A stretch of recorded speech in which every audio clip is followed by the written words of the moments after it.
I'm Natalie Morgan, CareerPlug's Director of HR. A hiring process is the bridge that leads you step by step to the right hire.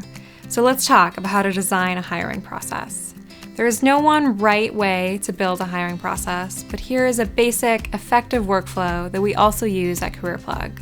I'm going to walk you through these 6 stages, detailing their high-level purpose and content. My hope is that you can apply this basic framework into the context of your organization and improve your hiring process. Review is the first stage when you receive applicants and need to decide whether or not you move them through your hiring process. Here you are reviewing resumes along with a few key questions designed to surface the most important qualifying information. For example, you might ask how many years of experience an applicant has in your field or if they hold a particular certification. The next stage in the hiring process is the phone screen. This is a short tele-interview between the hiring manager and candidate, usually lasting just 15 to 20 minutes. In this stage, you'll vet candidates based on basic qualifications for the role and validate your assumptions from reading their resume. Ask questions about the day-to-day of their current job, what they like and don't like about it, and why they are looking for a new opportunity. The next stage is to assess. This part of the process is adaptable and dependent on the position, but typically gauges cognitive ability or specific job skills. You might use a general cognitive assessment or one designed especially for the role. For example, when we hire software engineers at CareerPlug, candidates complete a coding challenge at this stage. In-person interviews are the time for the deep dive. They are the core of the hiring process that will help you evaluate a candidate's experience, potential, and also culture fit, so you can ultimately make a decision. For many positions, you may find that one in-person interview is sufficient.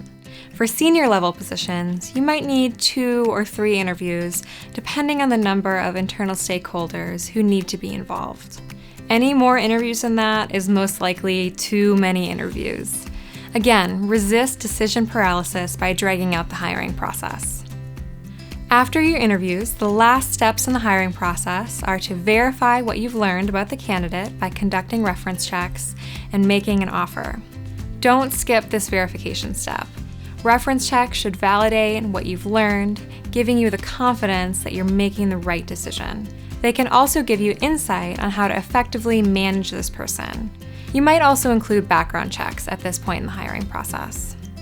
Then all that's left is to make the decision. Do you want to hire this person or not? Some final tips to keep in mind as you build your hiring process. A hiring process will help you get to this final decision point. You don't need to decide to hire someone at each stage in the process. You only need to decide if you don't want to hire them. Ask yourself, do I want to learn more? Compare apples to apples by asking the same questions, using the same assessments, and evaluating against the same criteria for all candidates. The process may not always run like a well-oiled machine as intended. Life is messy, the process gets thrown off, a step gets skipped, or you add another step. Flexibility is possible and necessary, but committing to honoring a consistent hiring process will help you consistently make better hires. Thanks for joining me on this journey to becoming a hiring expert. Until next time.